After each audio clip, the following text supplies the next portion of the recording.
आज एक जवान अपने हाथ में ये कटोरा लेकर के पिछले 2.5-3 साल से न्याय की भीख मांग रहा है, किसी से रुपया पैसा की भीख नहीं मांग रहा। सिक्योरिटी के नाम पर अगर हम कुछ बात बोलते हैं तो हमारे ऊपर देश के प्रधानमंत्री जी द्वारा FIR करा दी जाती है।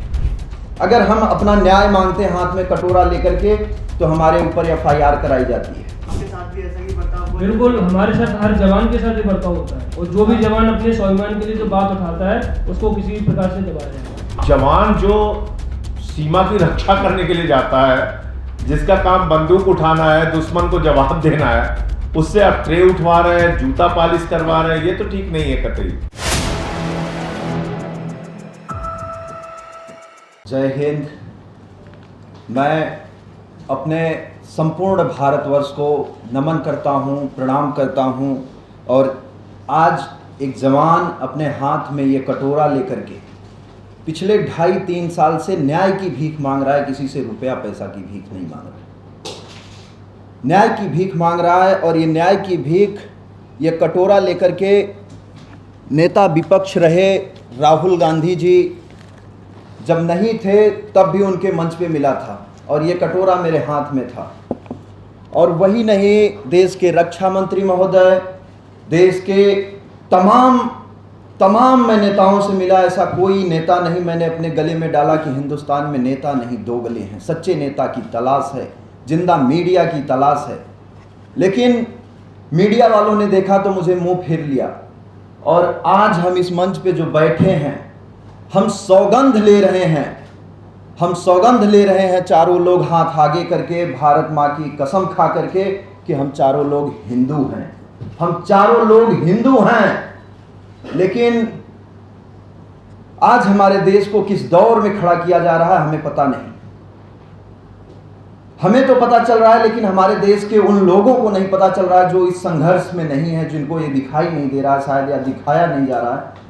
इसलिए मैं तमाम कोशिश किया हूं कि नहीं, इस तरीके से जो भारतीय सेना के साथ आज पिछले 80 सालों से 75 सालों से जब से हमारा देश आज़ाद हुआ है तब से ये जो सेवादारी की प्रथा जो चली आ रही है इसको बंद किया जाए। ये सेवादारी प्रथा नहीं होनी चाहिए। इस सेवादारी की प्रथा के आड़ में जवानों की हत्याएं तक कराई जा रही हैं, जिसका एग्जाम्पल JNK का लड़का अमित सिंह। अभी पिछले 2 साल हो गए करीब, उस जवान को भी अभी न्याय नहीं मिला, उसका परिवार दर बदर भटक रहा है। उनकी पूरी यही मांग थी कि ये बड्डी सिस्टम के लिए उनकी कर्नल की जो मैडम थी, मिसेज कर्नल साहिबा की जो मैडम जी थी, उनके यहाँ वो बड्डी का सेवादारी का काम करते थे। और उसी सेवादारी की वजह से उनका सारा सब कुछ काम हुआ है, जो कि हम लोग जानते हैं। लेकिन सिक्योरिटी के नाम पर अगर हम कुछ बात बोलते हैं तो हमारे ऊपर देश के प्रधानमंत्री जी द्वारा FIR करा दी जाती है। अगर हम अपना न्याय मांगते हैं हाथ में कटोरा लेकर के तो हमारे ऊपर FIR कराई जाती है, हमारे ऊपर सेक्शन लगाया जाता है, तमाम सारी धाराएं लगाई जाती हैं। और 4 महीना, ये बगल में जो बैठे चंदू चौहान जी हैं, इन्हें 4 महीना अभी जेल में डाला गया और अभी जल्दी ही ये रिलीज हुए हैं जेल से बेल पर। तमाम सारी धमकियां दी जाती हैं। तो मैं आप लोगों से कुछ चीज़ें मैं आपको प्रमाण दे रहा हूं और मैं अपील कर रहा हूं कि ये जो जवानों के साथ हो रहा है, आने वाले समय में ये सामने मौजूदा दौर में जो बैठे हैं शंकर सिंह, लोकल नायक शंकर सिंह गुर्जर जी, ये अभी इसी चीज़ का ये भी कह रहे हैं कि मैं सरकार से अपनी भारतीय सेना को, अपनी देश की सुरक्षा को बचाने की अपील कर रहा हूँ। महोदय जी, सत्य कहना, वहाँ पे इस तरीके का भ्रष्टाचार जो हो रहा है, इस चीज़ों को, इसकी जांच करा ली जाए। और मेरे पास तमाम कागज मैं लेकर के आया हूँ। सर ने कहा है कि संक्षेप में बोलें, तो मेरे पास इतनी पीड़ा है कि मैं कितना भी संक्षिप्त करना चाह रहा हूँ लेकिन वो चीज़ें हो नहीं पा रही हैं। कितना भी संक्षिप्त करना चाह रहा हूं तो नहीं हो पा रही, इसलिए मैं माफी चाहूंगा अगर 1-2-4 मिनट ज्यादा हो जाए तो। लोग कहते हैं कि सिक्योरिटी के नाम पे हम लोगों को, जो अगर हम अपना हक मांगते हैं तो सिक्योरिटी का हवाला दे देते हैं। मैं आपको एक वीडियो दिखा रहा हूं। जितने भी मैक्सिमम अधिकारी लोग देखते हैं हमारी इस वीडियो को, करे। और ये औरतों के लिए तो बहुत शर्म की बात है जिसको बढ़ावा अधिकारी ही दे रहे हैं। अगर अधिकारी ऐसा कह देते कि नहीं हमारा जवान घर पे काम नहीं करेगा तो शायद उनकी वाइफ भी ऐसा नहीं करती। उन्होंने उनकी लत लगा दी है, मैंने देखा है अधिकारियों ने ही लत लगाई है और वो लत बिगड़ जाती है क्योंकि एक साल में 3 साल के लिए एक जगह पोस्टिंग होती है। ये तो जब एक अधिकारी की बहन है, लेकिन इनके पिताजी जो थे वो सेना में एक जवान थे, इसलिए इनको ये फीलिंग हुई कि नहीं भाई बिल्कुल फौजी सर मैं आपकी बहुत रिस्पेक्ट करती हूँ, मैं आपको अपना भाई मानती हूँ, मैं आप में अपने उन पिता का दर्द देखती हूँ, मैं आपके साथ इस चीज़ का विरोध कर रही हूँ। बेशक मेरा भाई है लेकिन मैं इस चीज़ का विरोध करती हूँ। और यही नहीं, मैं लगातार इसके लिए पूरी कोशिश किया कि मैं रक्षा मंत्री जी से बात करूं और इस चीज़ को रखूं। मैं आपको एक चीज़ और सुना रहा हूं। हाँ ठीक है सर, मैं आ गया यहाँ पे कुछ दिन तक को रिपोर्ट किया। हाँ तो वो बोल रहे हैं भाई सिपाही यहाँ आता है, वही कोई आता है गेस्ट तो उनको चाय पानी पिलाना पड़ता है, ट्रे दिखाना पड़ता है, ये वो। हाँ तो ये काम तो मेरे से नहीं हो पाएगा। अच्छा हाँ, बोले नहीं सिपाही का काम यहाँ नहीं है। यही है। इसके बाद मुझे जान से मरवाने तक की खुद मुझे कोशिश की गई। जब मैं अधिकारियों से बात करता हूं तो बोलते हैं ऐसा कुछ नहीं, ऑन ड्यूटी होते हुए भी जवानों को मेरे घर तक भेजा जाता है, मेरा पीछा कराया जाता है।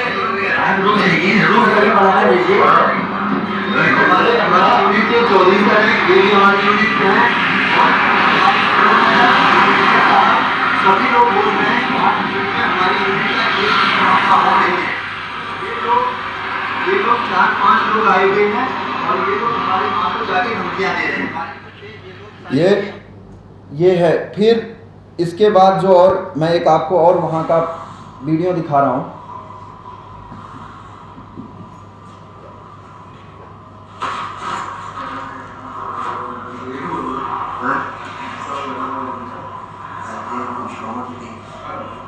तीन सहायक हैं और यहाँ पे वर्किंग टोटल कितने आते हैं? यही थे। ये सेना के हवलदार जी हैं जो आपको इसमें दिख रहे हैं। और जहाँ पे ये हवलदार महोदय की ये हालत है, वहाँ पे और लोगों के साथ कैसा बर्ताव किया जाता है। ये मुझे सेना से प्रशंसा पत्र मिलता है। मैं 26 दिसंबर 2015 में मैं ज्वाइन करता हूँ सेना को और 7 साल बाद मुझे ये प्रशंसा पत्र मिलता है 2 जुलाई 2022 को। उसी के बाद मैं इन चीज़ों का मैं लगातार पहले भी विरोध कर रहा था, लेकिन मैं इस सिस्टम से इतना प्रताड़ित हुआ और लोगों की, भारत देश के तमाम उन माओं के बेटों की, मतलब उन माओं की कोख उजड़ रही थी।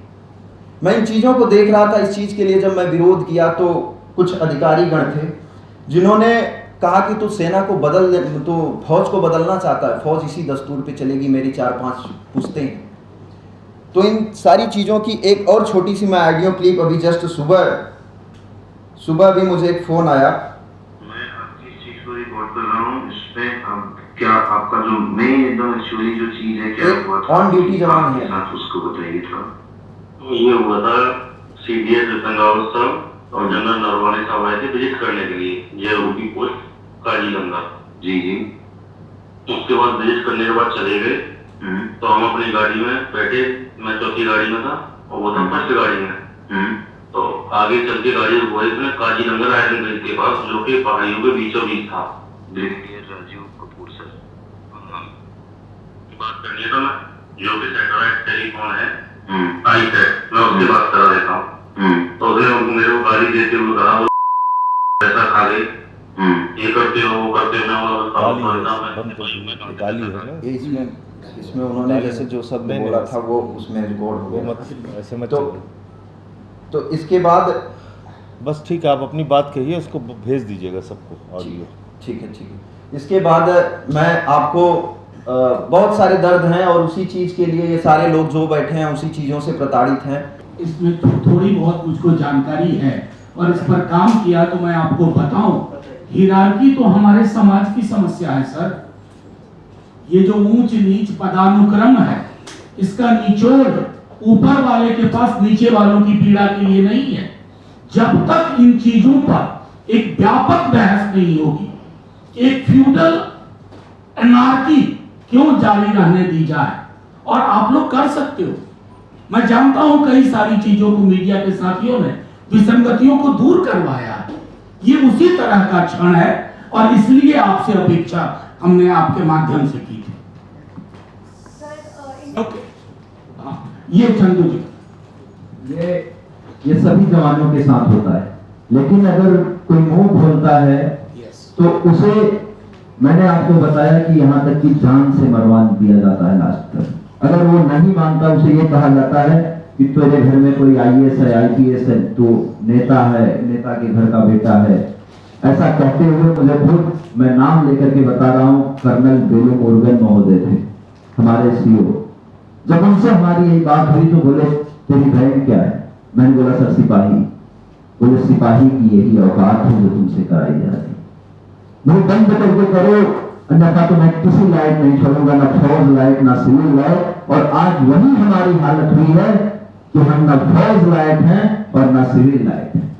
लेकिन मैंने उस चीज के लिए, मैंने खुद उनके करने से पहले मैंने त्याग पत्र दे दिया था कि सर अगर आप ये कह रहे हैं कि हम यहाँ पे ये आपका बड़ी ड्यूटी करने आए हैं, आपका बूट पॉलिश करने आए हैं, तो हमने इस चीज के लिए उनसे पहले मैंने त्याग पत्र दे दिया था, जो कि 1-2 अखबार वालों ने छापा था कि सेना के जवान ने प्रताड़ना का आरोप लगाकर दिया इस्तीफा। उसके बाद उन्होंने बोला कि ये चीजें मान्य नहीं है, सेना में ऐसे नहीं चलता है। उसके बाद तमाम उन अखबार वालों, मीडिया वालों के ऊपर प्रेशर आया, उन्होंने फोन किया, बोला आजकल हम लोग स्वतंत्र पत्रकारिता नहीं कर पा रहे हैं। बोला हमारे ऊपर तमाम इंटेलिजेंस की धमकियां आती हैं, तमाम सारी प्रकार की वो आती हैं और हमें वो करा दिया जाता है। और जो सर का एक सवाल था कि इसके लिए चैन है, हमने हर चैन फॉलो की थी। हर चैन फॉलो करने के बाद मैं रक्षा मंत्री महोदय तक भी गया था, जो कि हमारे सबसे सुपीरियर है। महोदय जी का जवाब आया है कि उसकी जांच चल रही है और वो जांच कब तक चलेगी इसका पता नहीं है। और मिलने के लिए मैंने समय मांगा है, जब माननीय संजय सिंह साहब जी ने जब लेटर लिखा था तब जवाब आया है। उससे पहले मैं लगातार लेटर लिखते रह गया, लेकिन रक्षा मंत्री महोदय जी या कोई अधिकारी या भारत का जितने राजनेता हैं, किसी ने कोई जवाब नहीं दिया था, सिवाय सिर्फ एक अरविंद केजरीवाल जी के। किसी ने जवाब नहीं दिया था। और रक्षा मंत्री जी के पास जब हम मिलने जाते हैं, होली, दीपावली हो या कोई त्योहार हो, तो लोग मिठाइयां खिलाने जाते हैं, सियाचिन ग्लेशियर में जाकर के फोटो खिंचाते हैं। हम लोग इतने दिन से मिलने के लिए समय मांग रहे हैं, लेकिन रक्षा मंत्री महोदय जी के पास समय नहीं। मुझे रक्षा मंत्री महोदय से मिलना था जी, नोट कर लेते हैं। क्या नाम होगा? हरेंद्र कुमार यादव। हरेंद्र कुमार यादव। हरेंद्र कुमार यादव कहाँ से? और जब जा करके मिलता हूँ तो निवेदन ले लेते हैं, बोला दे दो, बाकी हम देख लेंगे। और वो सारे तमाम डॉक्यूमेंट है, एक बार मैं थोड़ा सा उसको बस प्रदर्शित कर दूं सर, बस, और बाकी कुछ नहीं। बाकी और सवाल होंगे किसी को तो पूछ सकता है।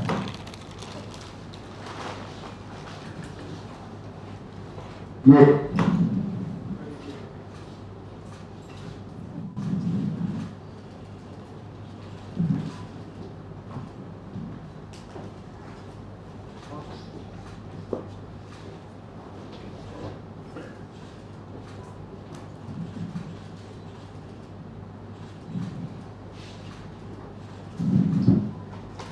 हमने यही गले में डाल करके घूमा था कि हिंदुस्तान में नेता नहीं, दो गले हैं। जब लगातार सबसे मिल करके थक गया था, तो बाद में मुझे माननीय संजय सिंह साहब जी ने विश्वास दिलाया कि नहीं, अभी हम जिंदा हैं, ये वही धरती है।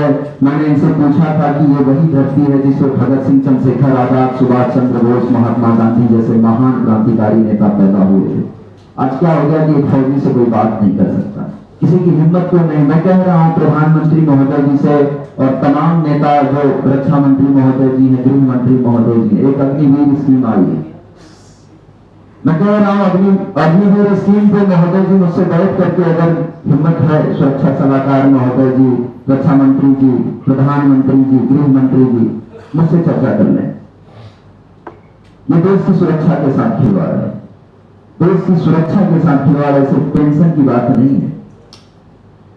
तो किसी का कोई सवाल हो तो कर सकता है, नहीं तो सर, ठीक है। सर एक शंकर जी, आप क्योंकि सर्विंग है तो आप बेहतर इन लोगों के जो मुद्दा है वो फौज में रख सकते हैं। मैं बस एक चीज जानना चाहूंगा सर कि अभी कौन से यूनिट के साथ आप अटैच हैं? देखो, मैं सिक्योरिटी के अनुसार अपनी पर्सनल यूनिट का नहीं बता सकता। रेजिमेंट साहब? रेजिमेंट सिग्नल से हम। सिग्नल से है सर। जी। तो आपके साथ भी ऐसा ही बर्ताव हुआ? बिल्कुल, हमारे साथ हर जवान के साथ ये बर्ताव होता है, और जो भी जवान अपने स्वाभिमान के लिए जो बात उठाता है उसको किसी भी प्रकार से दबाया जाएगा। कुछ सिग्नल्स में क्या आपने कभी किसी बड़े अधिकारी से, अपने सीईओ से बात की इस बारे में? बिल्कुल की है, हम प्रॉपर अपना चैनल फॉलो करते उन्होंने हैं। भी अपने वही senior- बताया हरेंद्र जी ने आपसे। मैं वही सीईओ का जानना चाह रहा था कि कौन से सीईओ थे जिन्होंने आपके नहीं, बात पे नहीं, कार्रवाई नाम की? नहीं। नाम नहीं लेंगे ना। सीओ सीधा ये कहते अभी हैं सर्विंग है ना वो, नाम अभी मत सेवादारी किसको कौन सी रैंक पे करना पड़ता है, कौन सी ऑफिस? बोलिए शंकर जी। सर जवान जो एक सेकंड बोलिए। जवान से आज मैं नायक हूँ, तो नायक के लिए भी वो भेजे जाते हैं, और टेक्निकल ट्रेड से वो सिग्नल कोच है, तो उन्हें से कोई फर्क नहीं पड़ता। भारत सरकार हमें 2.5 साल की ट्रेनिंग कराती है, 2.5 साल की ट्रेनिंग कराती है हमें टेक्निकल काम कराने के लिए, ना कि जवानों के पर्सनल अधिकारियों घर में पर्सनल काम कराने के लिए। कमांडिंग अफसर के घर तो हमें मतलब बड्डी ड्यूटी के लिए, किसी भी पर्सनल काम के लिए भेजा ही जाता है। साथ साथ में फिर अगर कोई कैप्टन रैंक का भी अधिकारी आता है, मेजर रैंक का भी अधिकारी आता है, उसके घर पर भी हमें बड्डी ड्यूटी के लिए भेजा जाता है। और ऐसे तमाम कई प्रकार के काम है जो हम आपके पास साथ बता नहीं सकते, जो हर प्रकार से घृणा लायक और भेदभाव लायक होते, जो हमें अच्छा नहीं लगता। चंदू जी, बस ये आपको लगता है कि रक्षा मंत्री या पॉलिटिकल इंटरवेंशन इस मामले में एक्चुअली हो सकता है? क्योंकि हम उधर दे दो सर।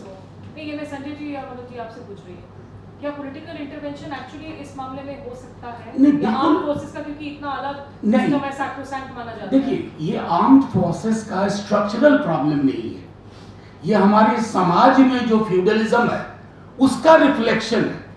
अगर एक रिफॉर्म का इनिशिएटिव लिया जाए पॉलिटिकल विल के साथ, तो मैं समझता हूँ ये परफेक्टली डूएबल है।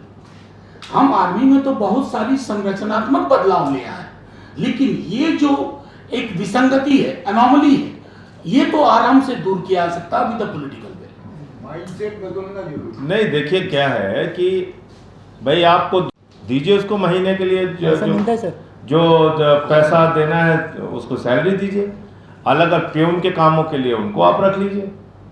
तो आप जवान जो सीमा की रक्षा करने के लिए जाता है, जिसका काम बंदूक उठाना है, दुश्मन को जवाब देना है, उससे आप ट्रे उठवा रहे हैं, जूता पालिश करवा रहे हैं, ये तो ठीक नहीं है कतई। और डिमीनिंग है। और कपड़े साफ करवाना, ये सब तो मतलब इन उनके लॉन में जाके दिन भर घास छीलना, ये बहुत ही अपमान है। अलग-अलग डिपार्टमेंट उसमें होते ही हैं, मोची, रसोईया, वो माली वगैरह। तो उन्हीं से काम कराना चाहिए ना। अगर माली है तो माली से काम कराइए आप, माली को माली की सैलरी दीजिए, धोबी है तो धोबी की सैलरी दीजिए, जो जिस काम के लिए है उस काम की सैलरी दीजिए और उनसे वो काम कराइए।